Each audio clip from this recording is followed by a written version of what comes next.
اہل بیت اطہار علیہ السلام کی عظمت پر درود بھیجے، محمد و آل محمد۔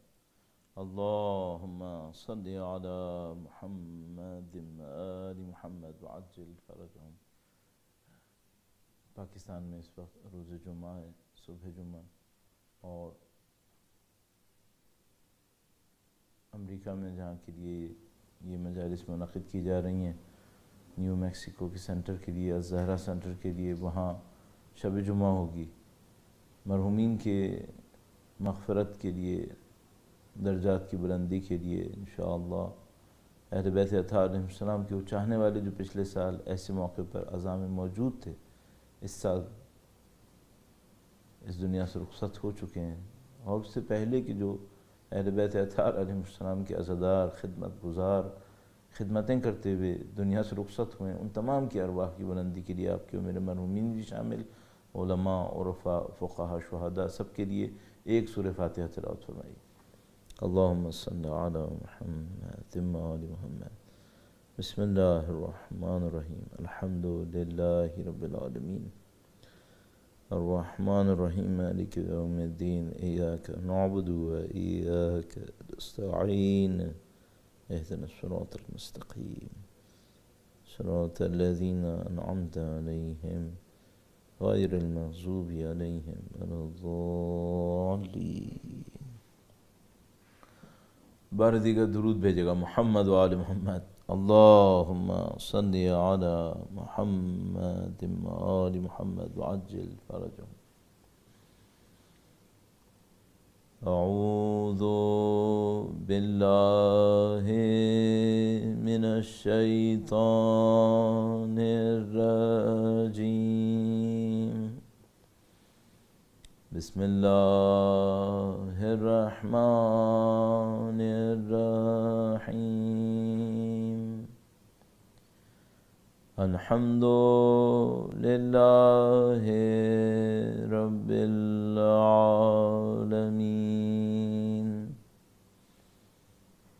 والصلاة والسلام علی سید الانبیاء والمرسلین، حبیب الہ العالمین ابی القاسم محمد، اللہم صلی علی محمد آل محمد وعلى آلہ الطیبین الطاہرین، سیما بقیت اللہ فی الأراضین۔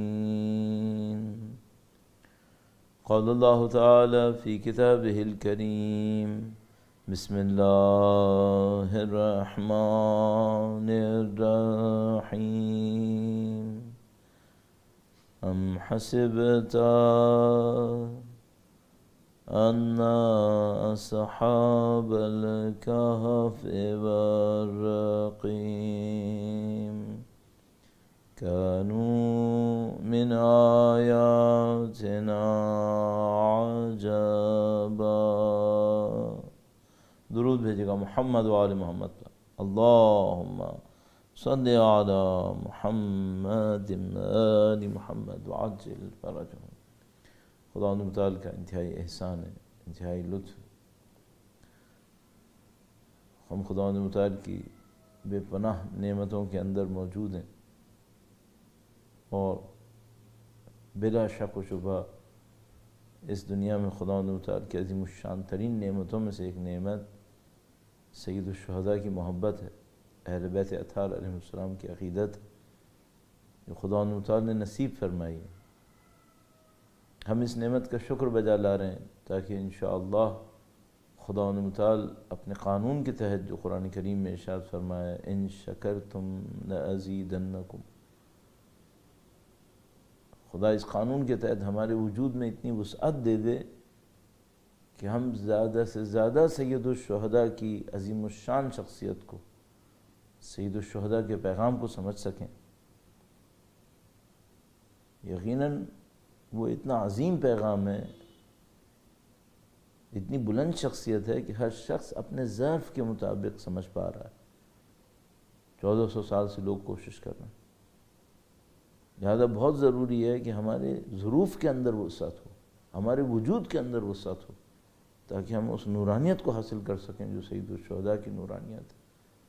اور یہ شکر انشاءاللہ باعث بنے وجود کی وسعت نصیب ہو، سید الشہداء کی ذات گرامی، ان کا پیغام ہمارے وجود میں منعکس ہو۔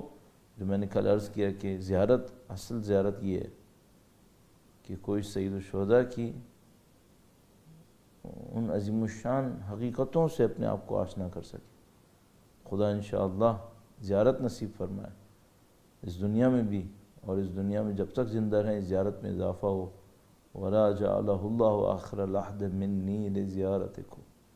انشاءاللہ نسلاً بعد نسلاً یہ زیارت جاری رہے، قیامت تک کی تمام نسلیں اہل بیت اطہار علیہ السلام کی خدمت گزار ہوں، اور امام کی تشریف آوری پر خداوند متعال ہمیں ان کی نصرت اس راہ مشاہدت کی سعادت نصیب فرمائے انشاءاللہ تعالی۔ تمام دعاؤں کی قبولیت کے لیے، عزادارین سید الشہداء کی عزت و سلامتی اور ان کے احترام میں اضافے کے لیے، ان کی کامیابیوں کے لیے، مرحومین کی مغفرت، درجات کی بلندی، اہل بیت کی شفاعت کے حصول کے لیے، انشاءاللہ وقت کے امام کے ظہور کی تعجیل کی دعا کے لیے درود بھیجیں محمد و آل محمد پر۔ اللہم صلی علی محمد آل محمد وعجل فرجہم۔ اس سے پہلے کہ عرائض شروع کروں، بالاخص تمام وہ اعزاء دوست احباب کے جو مومنین کرام کی جو ان مجالس کے انعقاد کے اندر کوششیں کر رہے ہیں، چاہے یہاں جہاں سے ہم ریکارڈنگ کر رہے ہیں، یہ براڈ کاسٹ کر رہے ہیں، چاہے وہاں جہاں پر الزہرا سینٹر میں بھیجی جا رہی ہیں، بالاخص مرثیہ خان محترم اسد صاحب، تمام کی صحت و سلامتی کے لیے دعا گو ہیں اور خدا سے دعا کرتے ہیں، تمام عزادارین سید الشہداء کی سلامتی کے لیے، بالاخص ان عزیزوں کی محنتوں کی کامیابی کے لیے، مقبولیت اخروی کے لیے انشاءاللہ آخرت کا ذخیرہ قرار پائے۔ درود بھیجیں محمد و آل محمد پر۔ اللہم صلی علی محمد آل محمد وعجل فرجہم۔ ہم نے کل عرض کیا تھا کہ سید الشہداء کی شہادت کی مناسبت سے اور ان عشرہ اولیٰ کی مناسبت سے ہمارا موضوع سید الشہداء کی شہادت کے اوپر متمرکز ہونا چاہتا ہے، اور ایسے ہی ہم کریں گے کہ شہادت امام حسین اور سید الشہداء کی جد و جہد اور احیاء دین کا احیاء، یہ ہمارا اصلی موضوع قرار پائے گا۔ اور آج کوشش کریں گے کہ احیاء دین میں قرآن کریم کے احیاء کے اوپر گفتگو سے اور چند نکات سے اس کا آغاز کیا جائے۔ کل میں نے احیاء کے حوالے سے چند نکات آپ کی خدمت میں عرض کیے تھے، بلا کسی مزید تمہید کے میں آپ کی خدمت میں اسی احیاء کے حوالے سے چند نکات، ایک دو نکات اور عرض کروں گا، اور انشاءاللہ احیاء قرآن کریم جو سید الشہداء کے ذریعے سے انجام پایا اس کے حوالے سے چند نکات عرض ہوں گے، اور ممکن ہے کہ آج احیاء قرآن کے موضوع کو ہم اختتام پذیر نہ کر سکیں، کل پر انشاءاللہ اس کو مزید جاری رکھیں گے۔ خدا توفیق، زندگی، سعادت نصیب فرمائے انشاءاللہ۔ ایک بار پھر درود بھیجے گا محمد و آل محمد پر۔ اللہم صلی علی محمد آل محمد وعجل فرجہم۔ ہمارے جیسا طالب علم جب اہل بیت اطہار علیہ السلام کی حیات طیبہ کو دیکھتا ہے اور بالاخص سید الشہداء کی شہادت کے واقعے کو، تو ممکن ہے کہ ہم اپنی کم علمی کی وجہ سے، کچھ مسائل کو نہ جاننے کی وجہ سے اس واقعے کی گہرائی تک اترنے کی کوشش نہ کریں، اور یہ ہو سکتا ہے کہ کم علمی کے اندر خدا نہ کرے نعوذ باللہ تعالیٰ کوئی یہ سمجھے کہ یہ واقعہ ہے ایک واقعہ، میں وہ جملات بھی نہیں ادا کر پا رہا ہوں، لیکن مثلا کوئی یہ سوچے کہ یہ سادہ واقعہ ہے، نعوذ باللہ تعالیٰ، یعنی ایک حکومت ہے جو غلط حکومت ہے، باطل حکومت ہے، اس کے مقابلے میں ایک پاکیزہ شخصیت ہے، اور اس پاکیزہ شخصیت نے، عظیم الشان شخصیت نے اس باطل حکومت کا مقابلہ کیا۔ یہ بہت سادہ تشریح ہے، انتہائی سادہ تشریح ہے. اس میں سید الشہداء کی شہادت منعکس نہیں ہو رہی، اس میں سید الشہداء کے کام کی گہرائی بالکل ظاہر نہیں ہو پا رہی. ہم واقعی کربلا کو ایک حکومت کے خلاف ایک پاکیزہ ہستی کا قیام نہیں کہہ سکتے، نہیں. کم سے کم ہمیں یہ کہنا پڑے گا کہ باطل کے خلاف، کل باطل کے خلاف کل حق کا قیام ہے. یعنی اگر ہم سے کوئی یہ پوچھے تو ہم کہیں گے کہ یہ وہی تعبیر ہے جو اللہ کے نبی نے مولا امیر المومنین کے جانے پر ارشاد، جب ارشاد فرمایا کہ ایمان کل کفر کے مقابلے میں جا رہا ہے. مولا امیر المومنین تشریف لائے تھے. برز الایمان کل ایمان ظاہر ہوا تھا، نہیں فرمایا تھا ایک مومن ظاہر ہوا. میدان کربلا ایسا ایک میدان ہے، وراثت انبیاء ظاہر ہوئی ہے. اللہ اکبر. زیارت وارثہ میں اور آپ پڑھتے ہیں انبیاء کی وراثت مکمل شعور اور آگہی کے ساتھ، نہ کوئی اتفاقی حادثہ نعوذ باللہ تعالی، نہ کوئی نعوذ باللہ تعالی حکمت عملی کی صد نعوذ باللہ تعالی غلطی، یا حکمت عملی کی مثال کے طور پر تبدیلی، نعوذ باللہ تعالی، نہیں، ہرگز نہیں. عمدن ارادے کے ساتھ، منصوبے کے ساتھ حق، کل الحق ظاہر ہوا ہے کل باطل کے مقابلے میں. انبیاء کی وراثت ظاہر ہوئی ہے شیطان کی وراثت کے مقابلے میں. اور یہ جو پاکیزہ جملات سید الشہداء نے مدینے میں ارشاد فرمائے، جبکہ اس وقت کربلا کی مظلومیت کا منظر ظاہر نہیں ہوا تھا. جب مدینے میں سید الشہداء تھے تو گفتگو یہ تھی کہ کوفہ قیام کرے گا، اور کوفہ ظاہر ہے کہ جب سے تاسیس ہوا تھا یہ گیریسن تھی، یہ فوج کی گیریسن تھی، اور کوفیوں کا ساتھ دینے کا مطلب یہ سمجھا جاتا تھا کہ آپ مملکت اسلامی کی ایک بڑی طاقت کو اپنے ساتھ دیکھ رہے ہیں. تو سید الشہداء ظاہری طور پر اگر کوئی اس کو حساب کرے تو سید الشہداء کے پاس ایک طاقت ہے، جو کوفہ جیسی طاقت کے اوپر سید الشہداء دیکھ رہے ہیں کہ وہ لوگ ساتھ دینے کو تیار ہیں اور ساتھ دینا چاہتے ہیں. البتہ ممکن ہے کوئی یہ کہے کہ بھئی اس وقت تک خطوط نہیں آئے تھے، لیکن بہرحال حالات تو تھے لوگوں کے سامنے کہ کوفی ناراض ہیں، اور حتیٰ امیر شام کی حکومت کے خلاف بھی کوفیوں کی طرف سے ناراضگی کا اظہار تھا. تو جب مدینے کے اندر وہ مظلومیتیں ظاہر نہیں ہوئی تھیں تب سید الشہداء نے ریفر کیا تھا کہ میرا جیسا شخص اس جیسے شخص کی بیعت کبھی نہیں کرے گا، اور جن پاکیزہ گودیوں میں میں پلا ہوں. اب ظاہر ہے یہ پاکیزہ گودیاں نبی اور اولاد نبی کی وراثت ہے. صلوات اللہ وسلام علیہ مجمعین. درود بھیجے گا محمد و آل محمد پر. اللہم صلی علی محمد آل محمد وعجل فرج. تو واقعے کو گہرائی میں جا کے دیکھنا ہوگا. ایک ایک عمل کسی بڑی حقیقت کو دکھانے کے لیے، ایک ایک عمل کسی بڑی حقیقت کو دکھانے کے لیے.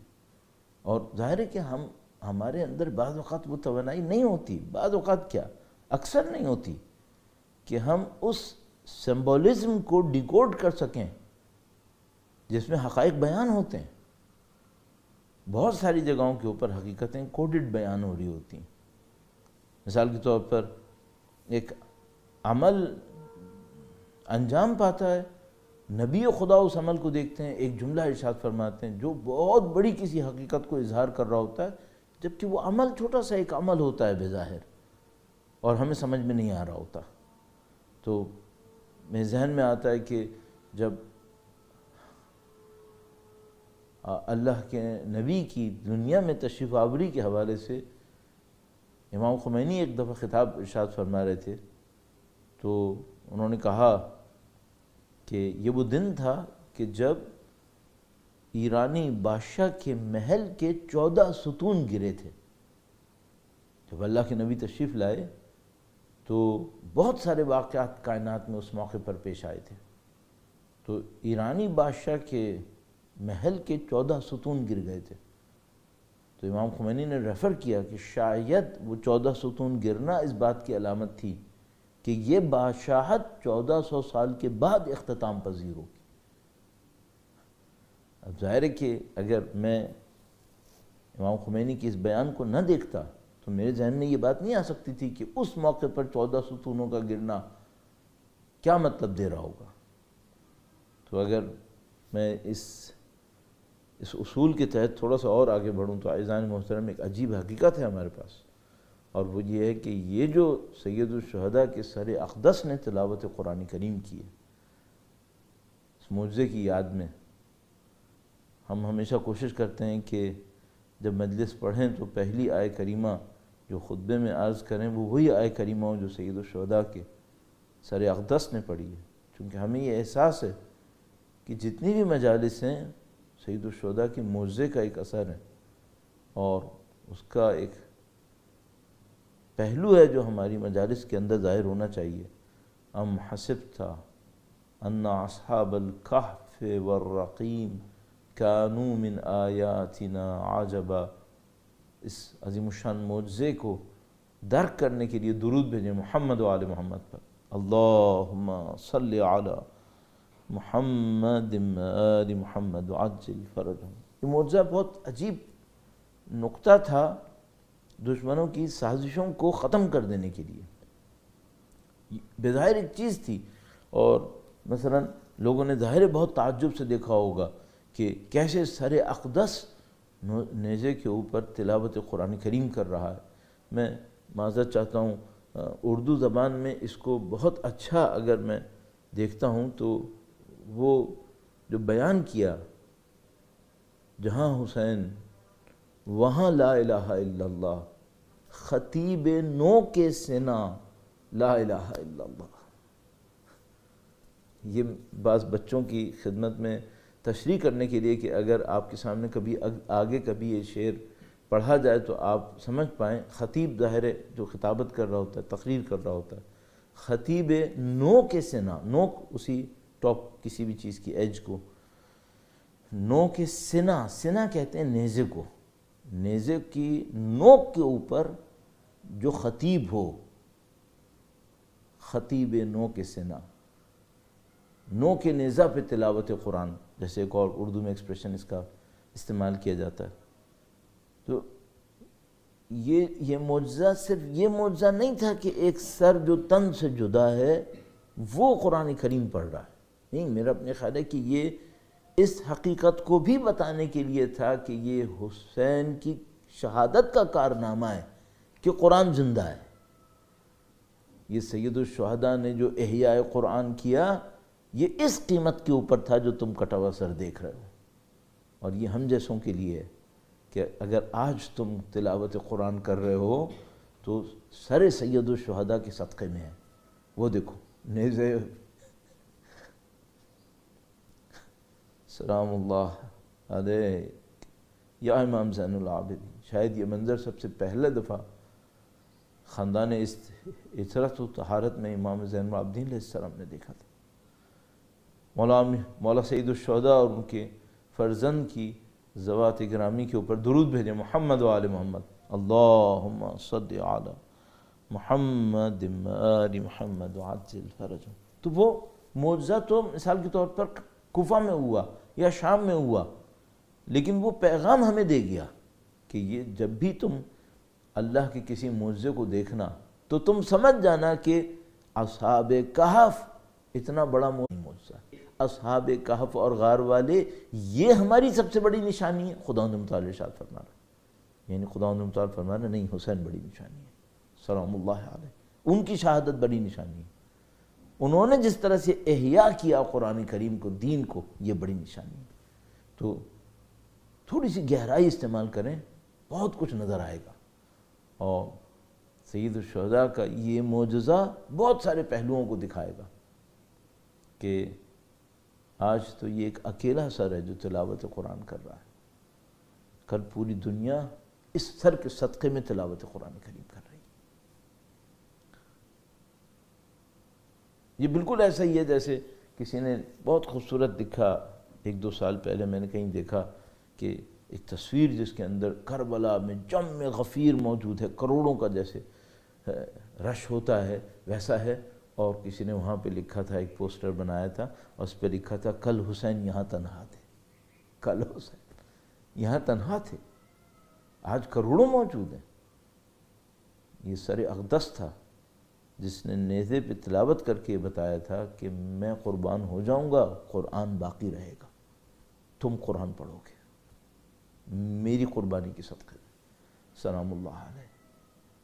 تو ضروری ہے کہ ہم اس کو اچھی طریقے سے دیکھیں۔ یہ احیاء کا معاملہ کیا ہے جس کے لیے سید الشہداء نے قربانی دی ہے، پاکیزہ ترین نفوس، وہ پاکیزہ نفوس جن کے لیے خود سید الشہداء نے، جو اپنے والد کے ہمراہ بڑی جنگوں کے اندر شریک تھے، انہوں نے فرمایا کہ جو اصحاب مجھے ملے وہ کسی کو نہیں ملے۔ یا اللہ، یہ احیاء کا عمل ایسا ایک عمل ہے۔ سید الشہداء اور ان کی اولاد طیبہ و طاہرہ و اصحاب پاکیزہ، اس کو احیاء کو میں ایک دفعہ پھر آپ کی خدمت میں اور خاص کر قرآن کریم کے احیاء کے حوالے سے عرض کرنا چاہ رہا ہوں، لیکن اہل بیت اطہار علیہ السلام کی منصوبے کے حوالے سے ایک حقیقت اور بھی آپ کی خدمت میں عرض کروں۔ بس آپ کسی بھی چیز کو کم مت سمجھیے، سطحی مت دیکھیے، گہرائی میں دیکھیے۔ اگر کبھی سید الشہداء نے کہیں کھڑے ہو کر ایک آیہ کریمہ پڑھی ہے، اس کا کوئی مطلب ہے۔ سید الشہداء نے کوئی جملہ فرمایا ہے، اس کا کوئی مطلب ہے۔ میں 10 بستہ عرض کروں، مصائب کا ارادہ نہیں ہے، لیکن میں 2 جملے پہلے بھی عرض کر چکا ہوں۔ اگر بی بی طلحہ زینبیہ پہ کھڑی ہیں اور انہوں نے کہا یبن فاطمہ، اے فاطمہ کے بیٹے، کیوں فاطمہ کہا؟ سلام اللہ، کیوں زہرا نہیں کہا؟ سلام اللہ علیہ۔ اس میں کوئی راز ہوگا، یہ سب ڈھونڈنا پڑے گا، یہ سب ڈھونڈنا چاہیے۔ اس سر کی تلاوت میں بھی راز ہوگا،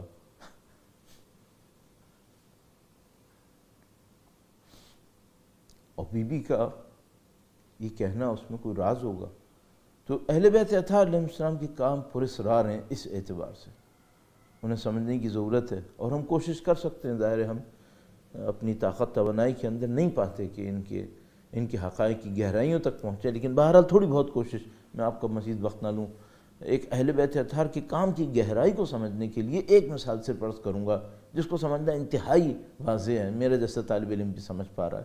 درود بھیجے گا محمد و آل محمد پر، اللہم صلی علی محمد و آل محمد وعجل فرجہم۔ بڑی عجیب حقیقت ہے، مولا 7ویں امام موسیٰ کاظم علیہ السلام، اللہم صلی علی محمد و آل محمد وعجل فرجہم۔ کسی محقق نے اس بات کا جائزہ لیا، بہت خوبصورت، بہت اچھا کام ہوا، اور انہوں نے یہ دیکھا کہ مولا 7ویں امام کی نسل کے کتنے افراد ایران کے اندر مختلف جگہوں کے اوپر دین کو زندہ رکھنے میں مشغول تھے۔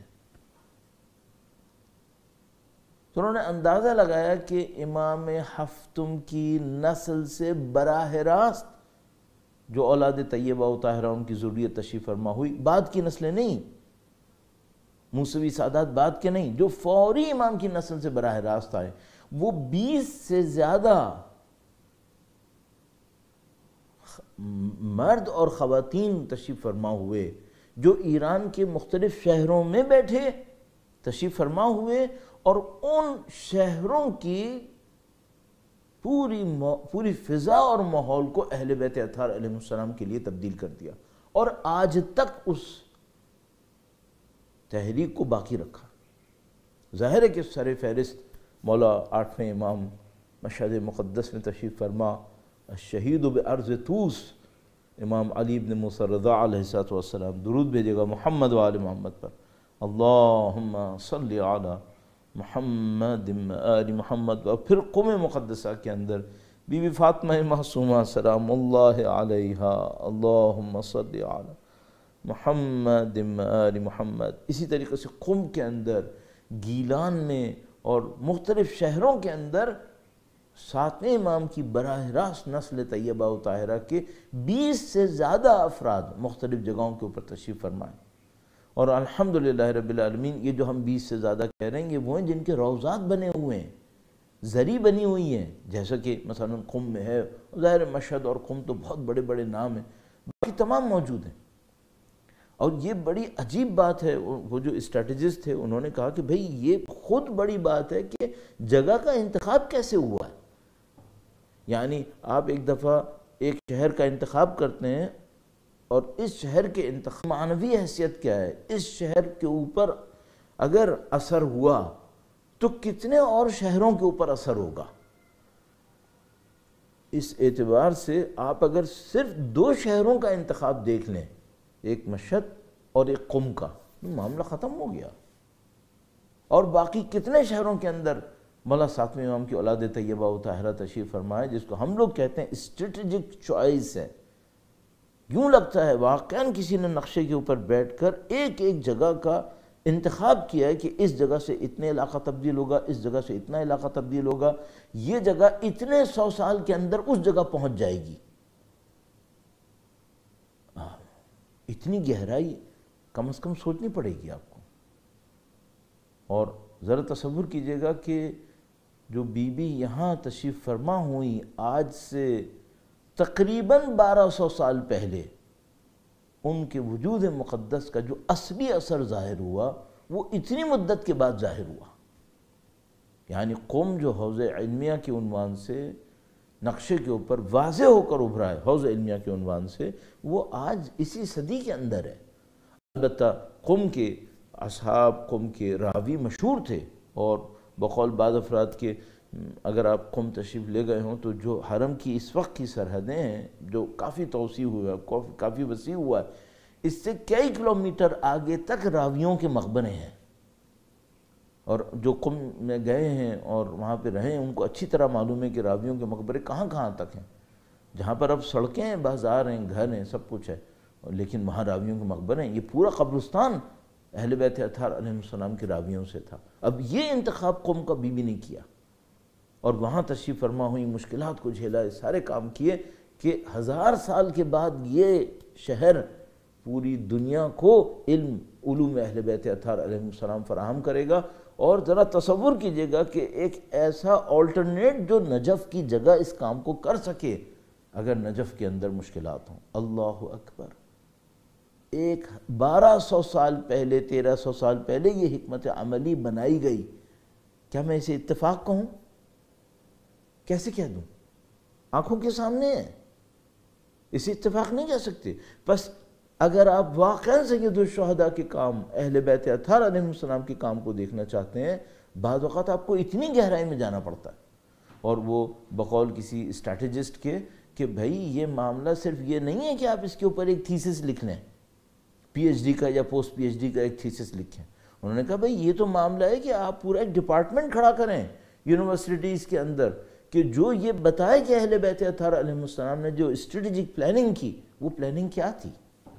واقعاً حق ہے، 250 سال کی جد و جہد تھی، اور پاکیزہ ترین نفوس کی، اور دنیا میں ان سے بڑا صاحب علم کوئی نہیں تھا، ان کی جد و جہد تھی۔ تو میرا جیسا ایک طالب علم کراچی کی ایک کونے میں بیٹھ کر اس کو سمجھ پائے گا اتنی آسانی سے؟ نہیں، یہ ممکن نہیں میرے لیے۔ میں اگر بہت کوشش کروں ایک آدھ پوائنٹ کوئی سمجھ پاؤں، اور یہ بڑا خوبصورت پوائنٹ ایک مثال کے طور پر اسٹریٹجسٹ نے بتایا تو یہ سمجھ میں آتی ہے بات۔ تو آپ جب بھی اہل بیت اطہار علیہ السلام کے کام کو دیکھیں، اور بالاخص میں اپنے جوان بچوں سے عرض کروں گا کہ بھائی آپ کبھی یہ نہیں سوچیے گا کہ کچھ واقعات تھے جو پیش آتے رہے، نہیں، ان کے اوپر محنت ہوئی ہے۔ اور مجھے نہیں معلوم کہ شاید مثلا آپ حضرات کی جو امریکہ میں تشریف فرما ہیں یا دنیا کے دوسرے ملکوں میں تشریف فرما ہیں، یہ بھی چاہے آپ کسی بھی نیت سے گئے تھے اور کسی بھی ارادے سے گئے تھے، شاید اس میں بھی کوئی مصلحت ہو۔ البتہ کوشش یہ کرنی پڑے گی کہ مصلحت ہمارے حق میں تمام ہو جائے، یعنی ایسا نہ ہو کہ کوئی اور معاملہ ہو۔ ہمارے پاس بڑی عجیب ایک روایت ہے، میں بات پہ واپس آتا ہوں اپنے موضوع، بس یہ روایت عرض کرتا چلوں۔ ہمارے پاس ایک عجیب روایت ہے جو ہم جیسے طالب علموں کو ڈرانے کے لیے بہت ہے، انذار کے لیے بہت ہے، کہا کہ رب حامل فقہ الی من ہوا افقہ من، کتنی مرتبہ ایسا ہوتا ہے کہ کوئی دین کا ماہر کسی ایسے کو دین پہنچاتا ہے جو اس سے زیادہ بڑا دین کا ماہر ہوگا۔ فقہ تو میں نے کسی کو دی، لیکن اصل میں جو دین کام آنا تھا وہ اس کے کام آنا تھا۔ تو بعض اوقات اپنے آپ سے ڈر لگتا ہے کہ کہیں ایسا نہ ہو کہ ہم صرف ایک چینل بن جائیں اور نعوذ باللہ تعالیٰ اس میں ہم اپنے مفادات کو حاصل کر لیں اور اصل دین کسی اور کو پہنچنا ہو۔ اس کا ظاہر ہے سارا انحصار نیت کے اوپر ہوگا، سارا انحصار خلوص کے اوپر ہوگا کہ ہم خلوص سے اپنے کام کو انجام دیں۔ تو احیاء دین کے لیے اہل بیت اطہار علیہ السلام کی جد و جہد عام پیرائے میں نہیں دیکھی جا سکتی، اس میں کافی گہرائی کی ضرورت ہے۔ اور میں نے آپ کی خدمت میں ایک مثال مولا ساتویں سرکار کی زندگی سے دی۔ درود بھیجے گا محمد و آل محمد پر، اللہم صلی علی محمد آل محمد وعجل فرجہم۔ اب جب ہم کہتے ہیں کہ اہل بیت اطہار علیہ السلام نے، سید الشہداء نے اپنی شہادت کے ذریعے سے قرآن کریم کا احیاء کیا، تو تھوڑا سا رک کر ہمیں دیکھنا پڑے گا قرآن کریم کا احیاء کیا مطلب ہوتا ہے۔ ہر چیز کا احیاء اس کی مناسبت سے ہوتا ہے۔ بھئی اگر ایک پودا مر رہا ہے اور مثال کے طور پر اس کے پتے زرد پڑ گئے ہیں، اس کی ٹہنیاں جھک گئی ہیں اور اس کا تنا ختم ہو رہا ہے، آپ اس کا احیاء کریں تو احیاء کیا ہوگا؟ احیاء یہ ہوگا کہ مثال کے طور پر اس کا تنا جو کمزور پڑتا جا رہا تھا وہ مضبوط ہو جائے گا، اس کی ٹہنیاں دوبارہ اٹھ جائیں گی اور پتے سرسبز ہو جائیں گے۔ یہ اس پودے کا احیاء ہو گیا۔ جب ہم کہہ رہے ہیں قرآن کریم کا احیاء، تو اس سے ہمارا مطلب کیا ہے؟ اصل احیاء کی اصطلاح قرآن کریم کے لیے کیا صحیح ہے؟ کیونکہ قرآن کریم کے لیے خدا متعال نے ارشاد فرمایا تھا اِنَّا نَحْنُ نَزَّلْنَا الذِّكْرَ وَإِنَّا لَهُ لَحَافِظُونَ، خدا متعال نے خود کہا کہ میں اس کی حفاظت کروں گا۔ تو جب ہم کہہ رہے ہیں احیاء دین اور احیاء قرآن، تو کیا یہ قرآن کریم کی اس آیہ کریمہ کے نعوذ باللہ تعالی مخالفت میں تو نہیں ہے؟ تو ہمیں ذرا سا رک کر یہاں پہ احیاء قرآن کے حوالے سے تھوڑی سی تشریح عرض کرنی پڑے گی، اور پھر ہم دیکھیں گے کہ سید الشہداء نے احیاء قرآن کا عمل اپنی شہادت کے ذریعے سے کیسے انجام دیا، جو مجموعی احیاء دین کا ایک حصہ بنے گا۔ درود بھیجے گا محمد و آل محمد پر، اللہم صلی علی محمد آل محمد وعجل فرجہم۔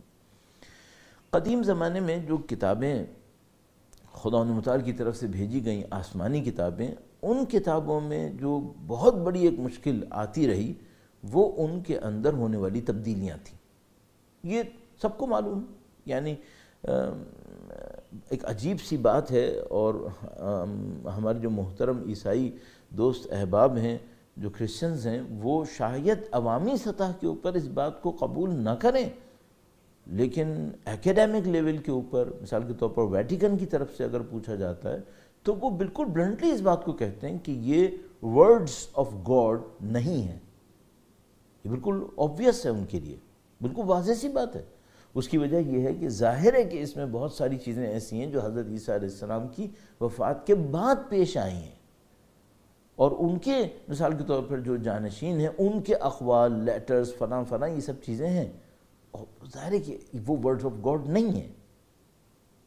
اللہ کے وہ کلمات کے جو حضرت عیسیٰ علیہ السلام کے اوپر نازل ہوئے انہیں آپ کہیں گے کہ ورڈ آف گاڈ ہیں، لیکن جو ان کے بعد آنے والے جانشینوں نے ایک دوسرے سے کہا یا کیا یا نقل قول ہوا، ظاہر ہے کہ وہ ورڈ آف گاڈ نہیں ہے۔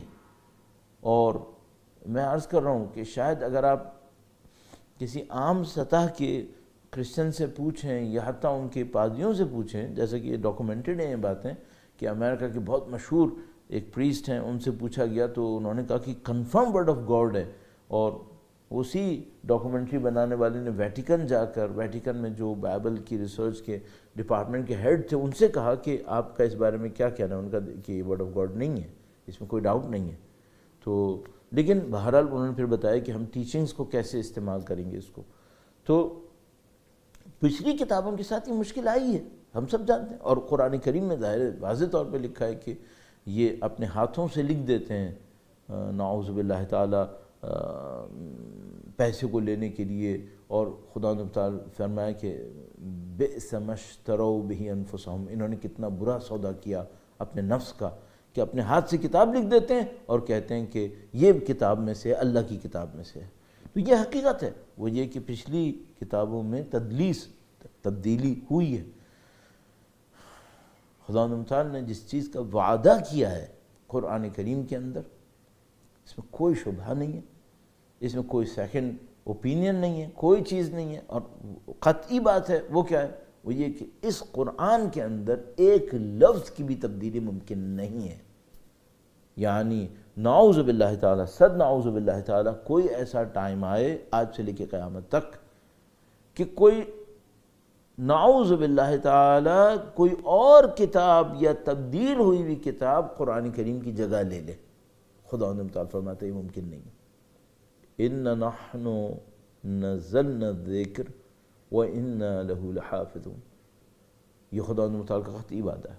بس ایک معاملہ ہے کہ کیا لفظ میں تبدیلی قرآن کریم کے ممکن ہے؟ نہیں، قطعاً ممکن نہیں، قطعاً ممکن نہیں۔ اچھا، یہیں پہ یہ بھی عرض کرتا چلوں، تشیع کے اوپر بڑا الزام، نعوذ باللہ تعالیٰ، اتنے پاروں کے قائل ہیں، اتنی چیزوں کے قائل ہیں۔ مجھے یاد ہے ایک دفعہ میں ایران میں کسی بالکل ابتدائی زمانے کے اندر 1984 میں طالب علم بنا، تو میں کسی جگہ کے اوپر گیا، وہاں پر قرآن کریم کی فاتحہ پڑھی جا رہی تھی کسی مرحوم کے لیے، تو وہاں انہوں نے چھوٹی تختی کی ہوئی تھی قرآن کریم کی، یعنی مثال کے طور پر انہوں نے چھوٹے چھوٹے حصوں میں تبدیل کر کے اس کو ایک جلد کر لیا تھا تاکہ پڑھنے والا کم پڑھ لے، تو ہر سپارے کے ایک ربع کو ایک جلد میں کر دیا تھا، ٹھیک ہے۔ تو وہ اس طرح سے جلد کے اعتبار سے وہاں پر مثال کے طور پر ایسی میں عرض کر رہا ہوں 120 جلدیں رکھی ہوئی تھیں۔ تو مجھے اچھا لگا کہ بھئی آپ کبھی فاتحہ پڑھنے جائیں، کسی مراسم کے اندر جا رہے ہیں فاتحہ خوانی کے، اور وہاں قرآن خوانی ہو رہی ہے اور آپ پورا قرآن کریم کا ایک سپارہ نہیں پڑھ سکتے ہیں آپ کسی بھی وجہ سے، تو آپ ایک ربع چوتھائی اٹھا لیجئے اور وہ آپ جلدی سے پڑھ لیں۔ تو میں نے کسی سے کہا کہ یہ بڑا اچھا طریقہ کار ہے، انہوں نے کہا بھئی یہ آپ پاکستان میں نہ لے جائیے گا۔ تو میں نے کہا کیوں؟ کہنے کہ وہ تو پہلے ہی مشہور ہے کہ نہیں معلوم، نعوذ باللہ تعالیٰ تہمت ہے کہ شیعوں کے اتنے سپارے ہیں، تو اگر اس کو دیکھ لیا تو وہ تو یقیناً بولیں گے کہ بھئی یہ تو 120 سپارے ہو گئے۔ یہ ہے ہمارے ساتھ مشکل کہ پتہ نہیں کیا کیا الزام لگائے بیٹھے ہیں اور بغیر سوچے سمجھے۔ تو مجھے بھی کبھی سامنا کرنا پڑتا ہے، دوسروں کو بھی سامنا کرنا پڑا ہے کہ بھئی ان کو لے کے جائے، دکھائیں کہ یہ دیکھو بھئی یہ قرآن کریم۔ تو کوئی تبدیلی ممکن نہیں ہے، ترتیب بھی یہی ترتیب حجت ہے جو اس وقت قرآن کریم ہمارے ہاتھوں کے اندر موجود ہے، یہی ترتیب حجت ہے۔ کیوں؟ اہل بیت اطہار علیہ السلام نے 250 سال زندگی گزاری ہے یہاں پر روئے زمین کے اوپر، اسی ترتیب کے اوپر لوگوں کو ریفر کیا ہے۔ تو مثلا انہوں نے فرمایا سورہ مائدہ کے اندر یہ آیہ کریمہ ہے، سورہ انعام کے اندر یہ آیہ کریمہ ہے، نعوذ باللہ تعالیٰ کوئی ہے روایت جو یہ کہے کہ مثلا اہل بیت اطہار علیہ السلام نے کہا ہو کہ نعوذ باللہ تعالیٰ، مثلا نعوذ باللہ کہ تمہارے پاس جو قرآن ہے اس میں یہ آیت اس سورہ میں ہے، ہم جو بتا رہے ہیں وہ اس سورہ میں؟ نہیں، کبھی نہیں۔ اگر کہا سورہ واقعہ کی یہ فضیلت ہے، وہی آیات جو سورہ واقعہ کے اندر سب کے سامنے وہی ہے، اہل بیت نے اسی کو ریفر کیا ہمیشہ۔ تو لفظ میں کسی تبدیلی کا کوئی امکان نہیں ہے، اور احیاء کا مطلب احیاء لفظ نہیں ہے، لفظ میں تبدیلی ہے ہی نہیں، تو وہاں احیاء نہیں ہے۔ اب آئیے اس سے آگے والی بات، وہ یہ کہ لفظ میں کتابت میں نہیں، احیاء کی کوئی ضرورت نہیں ہے، چونکہ وہاں موت کا کوئی تصور ہی نہیں ہے، اس کے ختم ہونے کا تصور ہی نہیں ہے۔ البتہ اہل بیت اطہار علیہ السلام نے لفظ کو بھی بہتری نصیب کی، اور وہ ہم جانتے ہیں کہ سب سے اچھی جو کتابت ہوئی ہے، خطاطی ہوئی، وہ مولا امیر المومنین کی خطاطی سے ہوئی۔ درود بھیجے گا محمد و آل محمد پر، اللہم صلی علی محمد آل محمد وعجل فرجہم۔ اور اسی طریقے سے مولا کے شاگرد جو مشہور و معروف ابو الاسود کے نام سے دعیلی، کہ انہوں نے اعراب کا نظام لوگوں کو دیا، اور اسی طریقے سے نقطوں کو لگوانا، آیات کے وقف کو معین کرنا۔ اہل بیت اطہار علیہ السلام نے لفظ کے اوپر بھی بہت محنت کی۔ اب اگلا مرحلہ آتا ہے لفظ کے بعد علمی تشریح کا۔ ایک قرآن کریم کی علمی تشریح ہے، اس میں کیا غلطی ہو سکتی ہے؟ ہاں ہو سکتی ہے، اس میں غلطی ہو سکتی ہے کہ مثلا قرآن کریم کی کوئی ایسی تشریح کرے جو علمی اعتبار سے مناسب نہ ہو۔ اس نے ایک لفظ کا ایک ترجمہ کیا ہے اور لفظ کا یہ ترجمہ قرآن کریم میں نہیں ہے، کچھ اور ہے یہاں پر۔ مثال ایسی عرض کرتا ہوں، الحاقۃ ملحاقہ، الطارق، النجم الثاقب، کوئی بھی آپ اصطلاح لے لیجئے، کوئی یہ کہے کہ بھئی اس کا مطلب یہ ہے، اور اہل بیت اطہار علیہ السلام مثلا فرماتے نہیں، اس کا مطلب تم صحیح نہیں لے رہے، اس کا مطلب یہ ہے۔ یہ ہو سکتا ہے، اس میں احیاء ممکن ہے۔ علمی ڈسکشن آج تک ہو رہا ہے، مفسرین قرآن اہل بیت اطہار علیہ السلام کی تعلیمات کے اوپر مبنی تفاسیر لکھتے ہیں، اور بقول شہید مطہری کے شاید تاریخ میں کوئی تفسیر المیزان سے بہتر نہیں لکھی گئی، علامہ محمد حسین طباطبائی آل اللہ مقامہ شریف کی تفسیر۔ تو یہ ایک احیاء ہوتا ہے، ایک احیاء معنوی ہوتا ہے۔ مثلا ایک آیہ کریمہ ہے، اس کا ایک معنوی اثر ہے، لوگوں کو نہیں معلوم۔ اہل بیت اطہار علیہ السلام بتاتے ہیں کہ بھئی اس کا یہ معنوی اثر ہے، اللہ کے نبی کے زمانے سے شروع ہو گیا تھا، مسلسل معنوی ہدایت دیتے تھے۔ مشہور و معروف ہے کہ عبداللہ بن مسعود مشہور راوی، جو بنی امیہ کے ظلم کا شکار بھی ہوئے، اور تیسری خلافت کے دوران ان کے ساتھ کچھ سختیاں بھی ہوئی ہیں، اور جب ان کی وفات کا وقت آیا تو تشریف لائے حکام، اور انہوں نے کہا کہ بھئی آپ کے لیے ہم کچھ بندوبست کریں۔ انہوں نے کہا نہیں، مجھے کوئی ضرورت نہیں ہے، اور جب ضرورت تھی تو تم نہیں آئے، اب کیا کرنے آئے ہو؟ کہا کہ ٹھیک ہے، تم تو دنیا سے جا رہے ہو، اپنی اولاد کے لیے کچھ دیکھو، تمہاری لڑکیاں ہیں۔ کہا ان کے لیے بہت کافی ہے، اللہ کے رسول نے مجھے یہ کہا کہ جو سونے سے پہلے سورہ واقعہ پڑھے وہ کبھی رزق میں محتاج نہیں ہوگا، اور میں نے اپنی بچیوں کو وصیت کر دی ہے کہ وہ سونے سے پہلے واقعہ پڑھیں۔ یہ معنوی تفسیر ہے، اس آیہ کریمہ کا یہ معنوی اثر ہوگا۔ ہاں، اس میں مشکلات آ سکتی ہیں لوگوں کے لیے، اور ظاہر ہے کہ اگر علم کے معاملے میں، لغت کے معاملے میں کوئی اور کچھ بول سکے، معنویات میں کون بولے گا؟ کوئی کیا بولے گا؟ مستند کہاں سے بولے گا سوائے اس در کے جو علم اور وحی سے متصل ہو۔ السلام علیکم یا اہل بیت النبوہ ومعدن الرسالہ ومختلف الملائکہ ومحبت الوحی۔ اہل بیت تھے جہاں جو معدن علم تھے، علم کا معدن، مائنز یہاں پہ تھیں، یہاں سے علم پھوٹا ہے، اور محبت الوحی، وحی یہاں نازل ہوئی تھی۔ تو ان کے سوا کون معنوی ہدایت دے سکتا ہے؟ لیکن عزیزو، احیاء قرآن اس سے بھی بڑھ کر ہے، جو سید الشہداء کے ذریعے سے انجام پایا۔ ایک احیاء لفظ ہے، میں نے عرض کیا اس کی ضرورت نہیں تھی، ایک احیاء علمی ہے، ایک احیاء معنوی ہے، لیکن اس کے بعد ایک اور مرحلہ ہے، وہ کیا؟ احیاء عملی۔ عمل کون کرے گا قرآن کریم کے اوپر؟ کیوں؟ ایک زمانہ آ رہا ہے کہ جب لوگوں کے سامنے آیات قرآنی جو صریح آیات قرآنیہ ہیں ان پر عمل نہیں ہو رہا، اور کوئی بولنے والا نہیں ہے۔ اور عمل کے اندر بھی میں دوبارہ اگر ایک اور تقسیم کرتا چلوں، معذرت چاہ رہا ہوں، تقسیم در تقسیم سے بچنے کی کوشش پوری کر رہا ہوں، کہ ایک عمل کے احیاء میں ایک وہ آیت ہوتی ہے جو انفرادی آیت ہوتی ہے۔ خدا نے متعال فرماتا ہے نماز پڑھو، اس پہ عمل کر رہے ہیں لوگ۔ اقیم الصلاۃ، اگر مطلب یہ نماز پڑھے ایک آدمی، وہ نماز پڑھ رہا ہے۔ کتب علیکم الصیام کما کتب علی الذین من قبلکم، روزے رکھ رہے ہیں۔ اتم الحج، حج کر رہے ہیں۔ ایک دفعہ حکم وہ ہوتا ہے جس کا تعلق معاشرے سے ہے، بس احیاء لفظی ضرورت نہیں، احیاء علمی، احیاء معنوی ضرورت ہے، لیکن سید الشہداء کا عمل اس سے بڑھ کر ہے۔ احیاء عملی، اور احیاء عملی میں عمل کی وہ آیات کریمہ ہیں جن کا تعلق فرد سے ہے، اور احیاء عملی میں وہ آیات کریمہ ہیں جن کا تعلق معاشرے سے ہے، اور معاشرے میں وہ آیات جن کا تعلق حکام سے ہے، صاحبان اثر و رسوخ سے ہے۔ ان پر کون عمل کرے گا؟ اگر وہ خرابی کی طرف چلے جاتے ہیں، اب انہیں کون پکڑ کے لائے گا؟ کل انشاءاللہ خدا نے توفیق دی، ذہن میں رہا تو میں نبی کی وہ روایت عرض کروں گا کہ 2 صنف ہیں میری امت کے اندر، اگر صحیح ہوں تو پوری قوم صحیح ہوگی۔ یہ بگڑ گئے تو کیا ہوگا؟ اب کون اصلاح کرے گا؟ اب کون احیاء کرے گا؟ اب سید الشہداء کا کام ہے۔ احیا کرنے کے لیے۔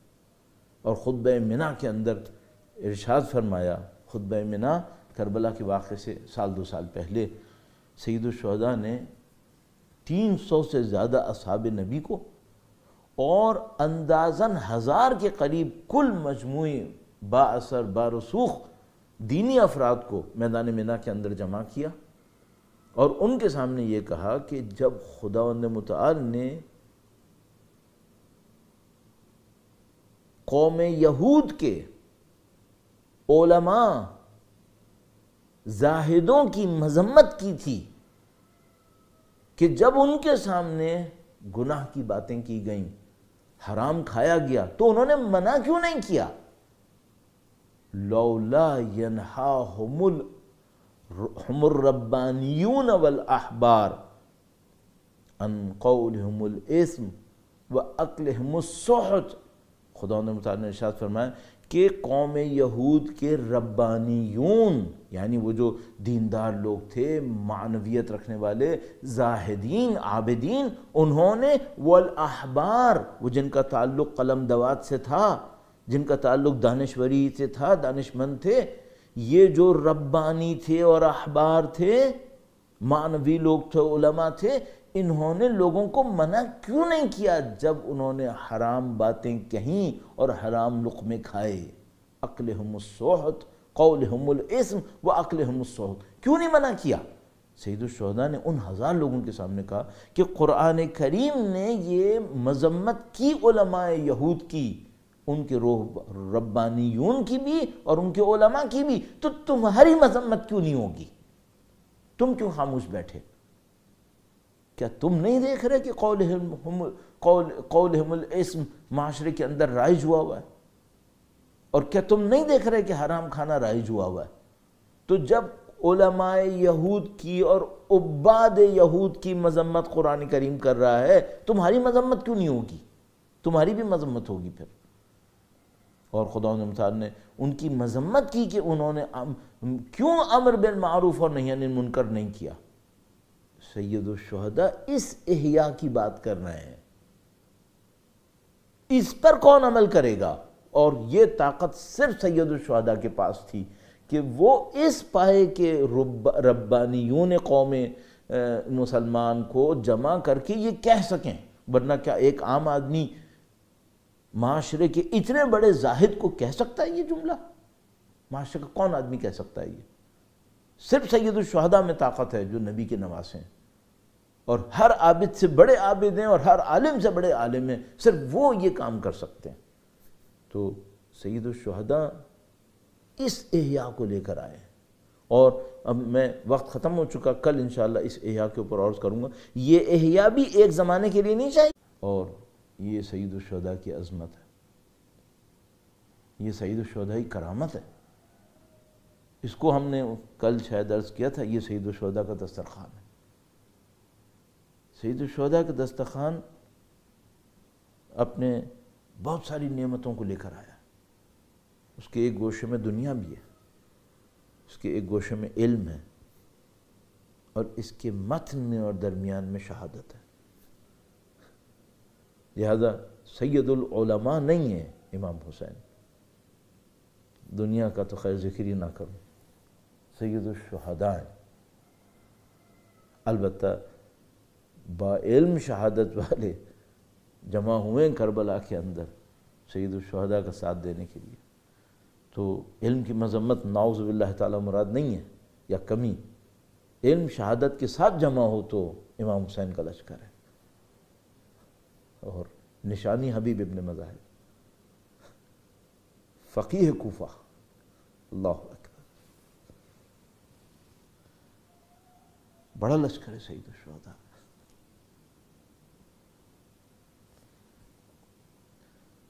جس لشکر کے سردار امام حسین ہوں، اور جس لشکر کا علم بردار مولا ابو الفضل، اللہ اکبر، مولا ابو الفضل کی مصائب پر ظاہر ان کے فضائل عرض کریں گے۔ صاحب لواء الحسین ابن صاحبہ لواء النبی، جس لشکر کے سردار امام حسین ہیں اور جس لشکر کے علمبردار ابو الفضل ہیں۔ باقی لشکریوں کو آپ ان دو کو دیکھ کر سمجھ جائیے، یہ لشکر منتخب ہے، صفات کا لشکر ہے، اجساد اجسام کا لشکر نہیں ہے، صفات کا لشکر ہے۔ اور کوفہ سے جس جری بے مثال انسان کا سید الشہداء نے انتخاب کیا وہ حبیب ابن مظاہر۔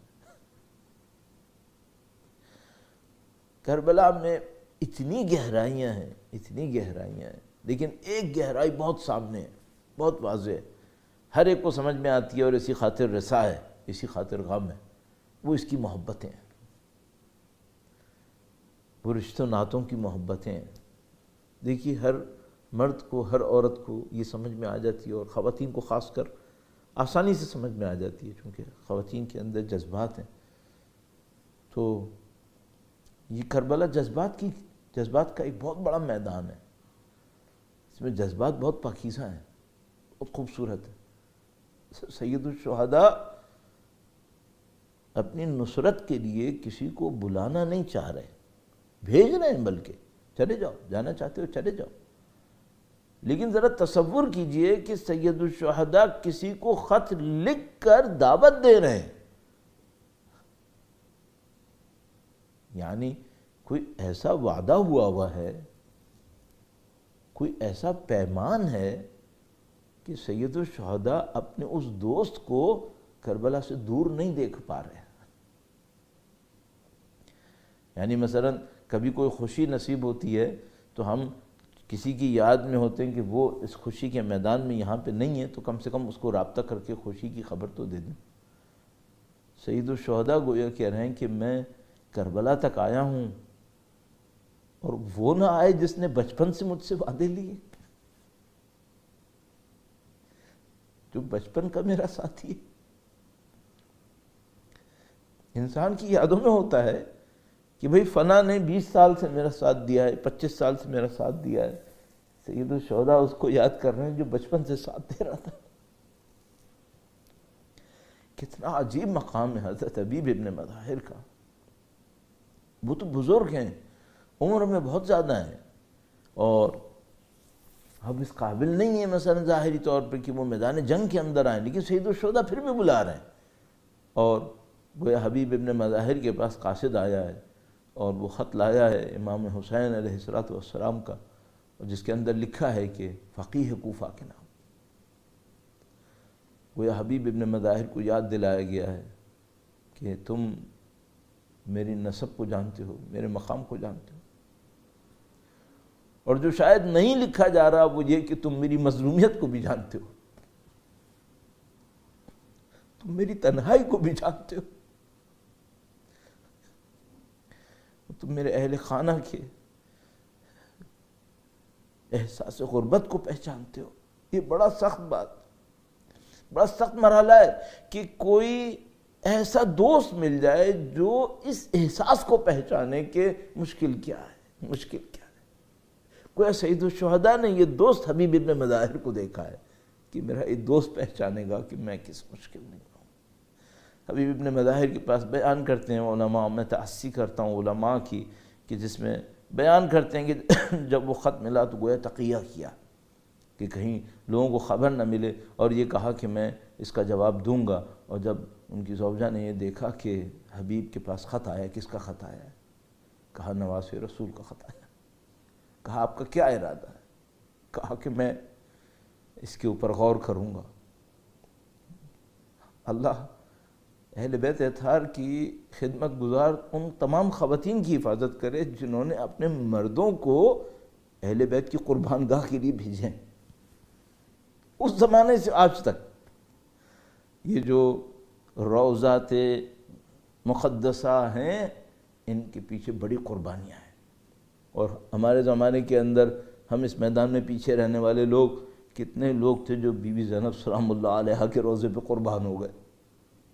ان کو بھی تو ان کی ماؤں نے بھیجا تھا، ان کو بھی تو ان کے اہل خانہ نے بھیجا تھا۔ سلام ان خواتین کے اوپر جنہوں نے اپنے مردوں کو قربان کیا، اپنے بچوں کو قربان کیا۔ گویا حبیب ابن مظاہر کی زوجہ یہ سن کر تڑپ اٹھی، کہا کہ نواسِ رسول بلاتا ہے۔ کاش ایسا ہو کہ ہماری نسلوں میں یہی فکر جاری ہو کہ جب وقت کے امام آئیں تو ہماری بہنیں اپنے بچوں کو بھیج دیں کہ تمہیں پالا اس امام کے لیے تھا۔ حبیب ابن مظاہر روانہ ہوئے، گویا اپنے غلام کو پہلے بھیج دیا تاکہ کوفے کی گلیوں سے نکلنا آسان ہو جائے اور کسی طریقے سے سید الشہداء سے متصل ہوں۔ مجھے نہیں معلوم یہ واقعات کس طرح پیش آئے ہوں گے۔ سید الشہداء کی نصرت کرنے والے ایک ایک فرد کے اوپر گرفت تھی کہ کوفہ سے باہر نہ نکلے۔ حبیب ابن مظاہر نے کس طریقے سے یہ تمام منصوبہ تیار کیا کہ سواری پہلے پہر باہر چلی گئی، اور بس اتنا سا بیان کرتے ہیں علماء کہ جب حبیب کو پہنچنے میں دیر لگی اور غلام سواری کے ساتھ کھڑا تھا جس کو پتہ تھا کہ منصوبہ کیا ہے، امام حسین کی طرف جانا ہے، تو حبیب دیکھتے ہیں کہ گویا غلام سواری کو دلاسا دے رہا ہے کہ اگر حبیب نہیں گئے تو میں جاؤں گا۔ کوئی اب مجھے نہیں معلوم یہ روایات 100% صحیح ہیں یا نہیں ہیں، لیکن مجھے بار بار جو بات سمجھ میں آتی ہے وہ غربت اہل بیت اطہار علیہ السلام۔ ساتھ دینے والے اتنے کم ہو گئے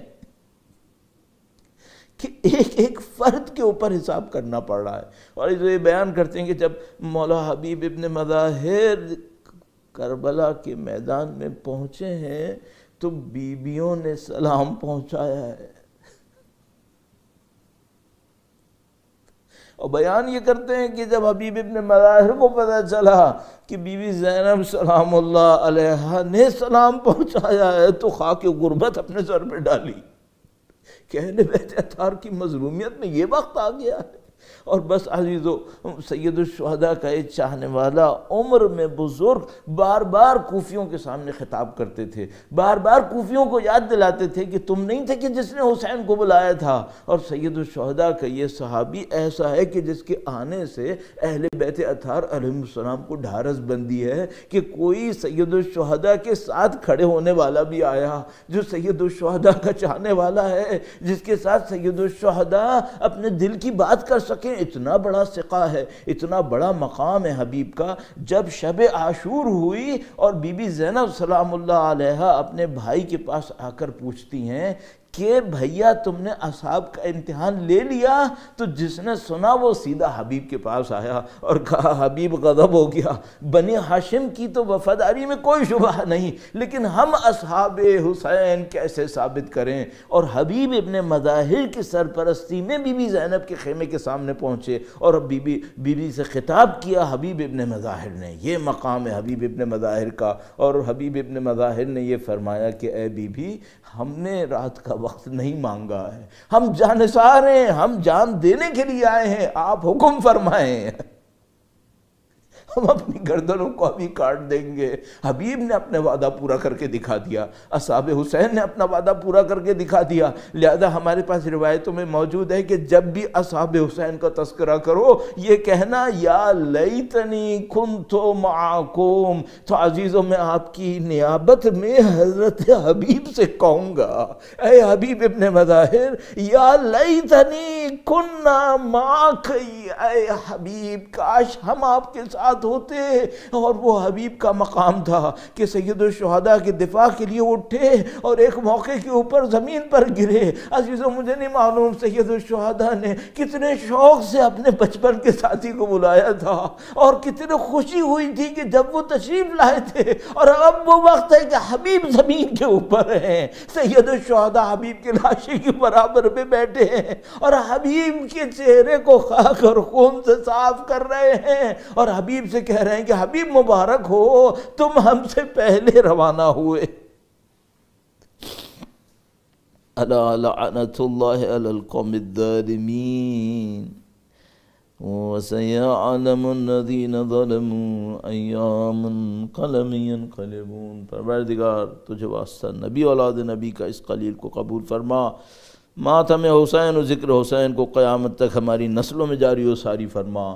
ان کے وارث کے ظہور کا دن دیکھنا نصیب فرما، ان کی نصرت کی سعادت اس راہ میں شہادت نصیب فرما۔ ماتم حسین۔